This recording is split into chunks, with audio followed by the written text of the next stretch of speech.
Yawgmoth Thran Physician versus Zacama, Primal Calamity. Thrasios Triton Hero, partnered with Vial Smasher the Fierce, that is a lethal combo. And then Garrick Teague as well, so some very difficult commanders this game.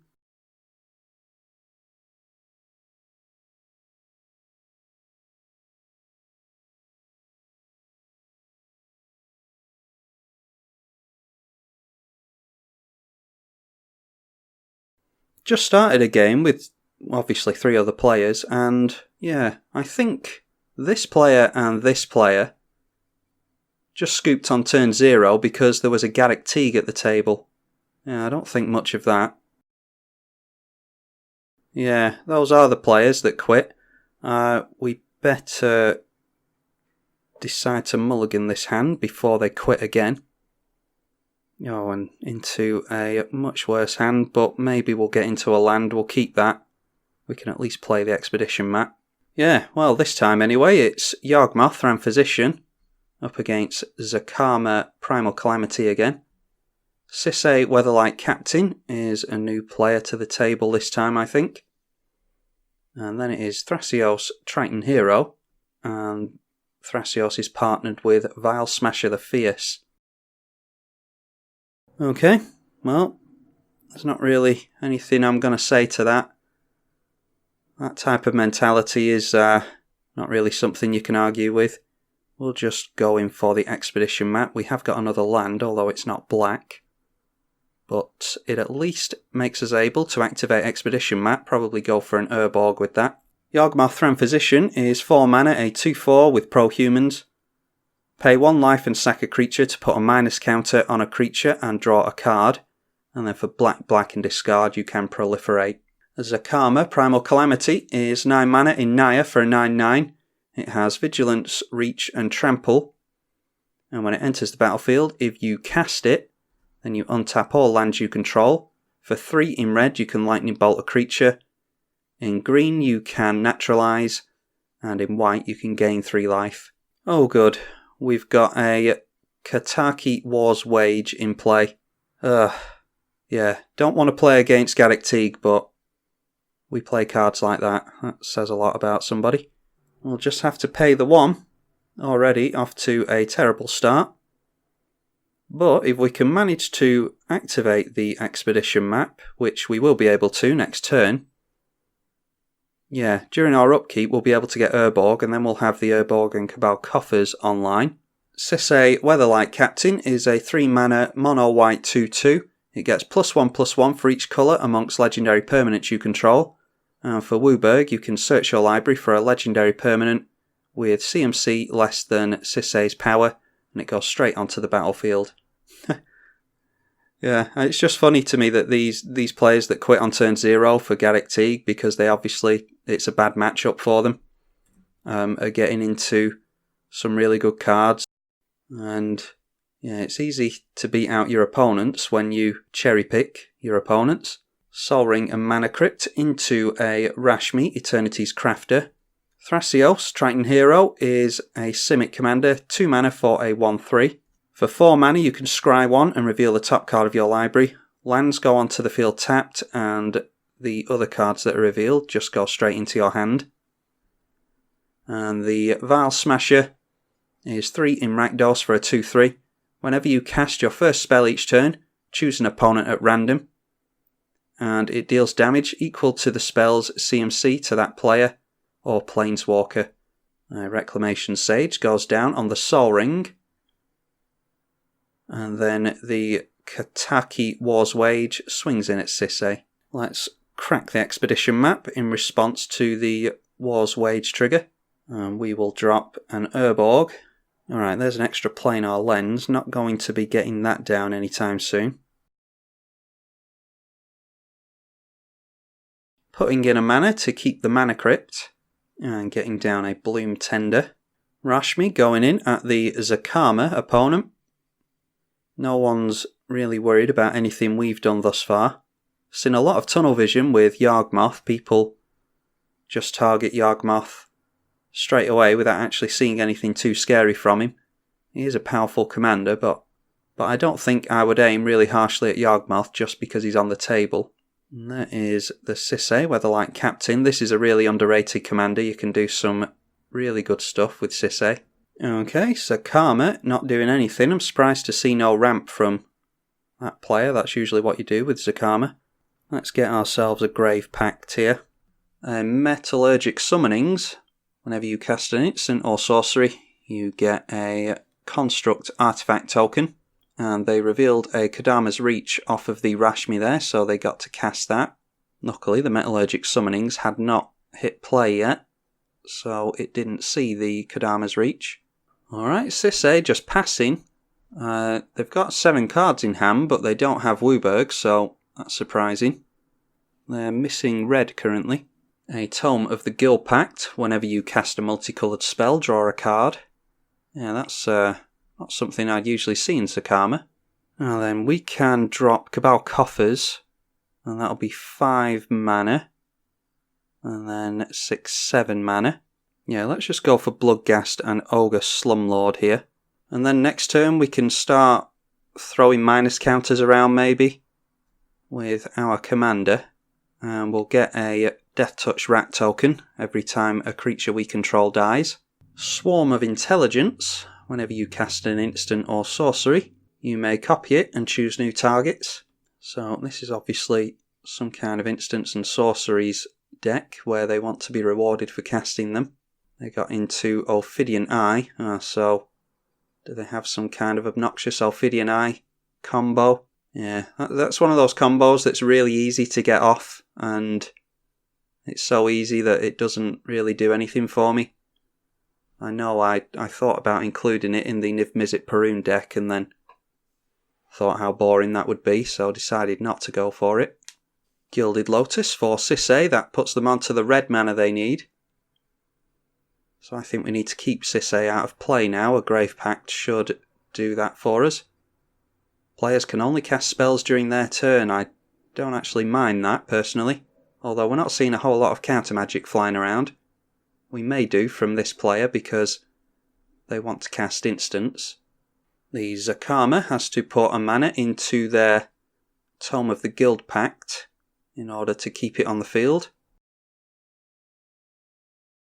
A Bolgart Ramgang, that will have drawn our opponent a card. 3/3 Wither with haste, and then just tapping out and passing the turn. Now that land is really good because it will allow us to get Bloodghast straight back out. So let's go for Yawgmoth. Now what do we want to put a minus counter on first? I think we Bloom Tender. Well, the problem is I didn't realise it worked like that. I thought we would get to choose whether Yawgmoth or Guild Pact goes on the stack first. So they can actually sack the Bloom Tender with the Grave Pact. Oh well. Everyone has to sack a creature with the Grave Pact. And whenever creatures die, we get rat tokens, which goes really well with Grave Pact. A Rapid Hybridization. In response here, I think, in order to get rid of more creatures, I'm going to actually sack the Ogre Slumlord here. Get rid of that, whatever it's called, Kataki War's Wage, and the Rashmi and Sisay as well. Yeah, so let's get rid of Ogre Slumlord. And, oh, that's noteworthy. Our opponent got rid of the Bolgart Ramgang instead of the Kataki War's Wage, so that gets rid of everything on the board. Oh, and an Imp's Mischief. That might be good against this player that wants to cast instants. In fact, we can save our Yawgmoth with that, can't we? They chose not to copy the instant, that's good. Let's see what they get with Rashmi first, before we respond to the Rapid Hybridization. Now I've never cast this, so I want to make sure it's right. Change the target of a spell with a single target, and you lose life equal to its CMC. Well, let's go after that construct then. So we change the target of the Rapid Hybridization to the construct, and we end up with a bunch of rats at the end of that. Then it is... we're a mana short, unfortunately. but we do at least get that Bloodghast back. So there's nothing else we can do. We will just pass the turn and see if our opponents can do anything about that. A Vedalken Orrery, they can do things at flash speed now. Only 3 cards left in hand. And the Frog Lizard is staying back. Don't think I've ever actually played Ogre Slumlord before, so I've never looked at these tokens. A Kaya, Bane of the Dead. Looks like this is Super Friends then. Your opponents and permanents your opponents control with hexproof can be the targets of spells. And they can exile a creature with the Kaya here. Probably going after Yawgmoth. Let's get rid of a couple of rats here. Now if we swing in with Bloodghast and a couple of rat tokens, we should be able to take down that Kaya. Yeah, so let's get rid of a couple of rat tokens here.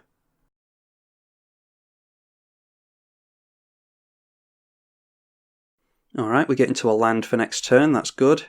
And our opponent is going to get rid of Yawgmoth, that means we can F6 now. A Sword of Sinew and Steel. There actually aren't too many artifacts in play, though this does give Pro Black, we need to look out for that. There's not a whole lot we can do about artifacts in a mono black deck. Omnath, Locus of Rage is really good. See if they've got a land for the turn. And they do, so they get an elemental. Every time Omnath sees an elemental die, it'll deal 3 damage to something, so they'll actually be able to kill off Yawgmoth again. Does Omnath include itself? Yes, it does. So if these 2 die, that's 6 damage to something, and it's probably going straight at Yawgmoth. Not with a Lightning Greaves, it isn't. That's a really good draw. So first things first, we will swing in and get rid of that Kaya. And then we'll go for Cabal Coffers. I'm not going to play the land yet, because we're going to sacrifice that Bloodghast. Let's go Lightning Greaves. Put that on Yawgmoth. Then they can't target it with lightning bolts. And now we're going to put a counter on Yawgmoth and sack the Bloodghast. Yawgmoth is, lightning bolting us because they sacrificed the token. We draw a card, get into a Cavern of Souls. I think I'd rather have the Swamp. So let's get that down. And then Zulaport, I don't think I'm going to roll out into a Lightning Bolt, so we'll just pass the turn, I think. The partner commander just passing over to Sisay.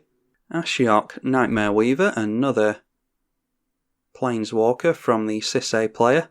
They get to exile the top cards. Yeah, looks like everyone has their eye on us, which is fair enough actually. They get rid of Petrified Field, a Swamp and a Charcoal Diamond. That's actually good to get rid of those cards off the top because we need to start getting into some better stuff now. And the Wanderer as well. Exile a target creature with power 4 or greater. Well, they can do that to Omnath if they want to. And probably a good idea for them to do that if they want to keep their Planeswalkers around. And going in for a Dark Steel Plate as well, so some kind of Planeswalker equipment deck. I suppose equipments are the best way to buff Sisay. Now at the end of the turn, just so our opponent doesn't get a chance to make a land drop, we will get rid of that Omnath, because I don't think it's swinging in at those Planeswalkers. I think it's everyone against us currently. We get bolted by Omnath, and then it is over to the Zacama player. How far are they away? 2, 4, 6, 7, yeah, a couple of lands away currently. Saltari Gorillas, that's a 3-2 with Shadow, and for 0, the next time it would deal combat damage to an opponent, it deals that much to a creature instead. Yeah, can't say I've ever seen that creature before. Probably just playing it for the card draw, because we can easily blow that up. Alright, Thespian Stage can become a copy of the Cabal Coffers, which could be really good. Yeah, I think I care about that more than Cavern of Souls actually, so let's get that down. That triggers Bloodghast, that will come back with Landfall. We get 8 mana from Cabal Coffers. So why don't we get down this extra planar lens. That will make our basic swamps tap for 2 mana. Then we'll copy Cabal Coffers with the Thespian Stage. So we've got 2 of those in play now. Then I think it's Icarats. Yeah, and the partner player decides to quit because they're terrified of Infect, apparently. Yeah, you'll never guess the 2 players that quit. And there we go. So, nowhere near actually getting an Infect win off. But unfortunately, some people can't help but wet themselves as soon as they see the Infect keyword. Would have gone for Necropotence there. And then I suppose actually what we could have done is drawn enough cards to discard to Yawgmoth and proliferate our opponent out next turn. That would have taken 18 mana, I think, and 9 cards, so how much mana would we have got next turn? Yeah, with the 2 Cabal Coffers in play and the extra land drop, I think we would have had enough to proliferate our opponents out of the game, so maybe we would have won next turn, but it's just funny to me that the players that cherry pick their opponents scoop as soon as they see an Infect creature. Even though we were nowhere near winning that one, you never know, one of the other 3 players may have been able to get rid of our stuff and wipe the board, who knows. Anyway, that was Yawgmoth. I do not have the time to keep trying to get really satisfying Yawgmoth games. I think people have grown wise to how good he is, and you'll either get people scooping really early, or you will get ganged up on. So I will give Yawgmoth a rest for a little bit, I think. Hopefully you all got some enjoyment out of it. I'm tribalkai on the EDH channel. I'll see you in the next one.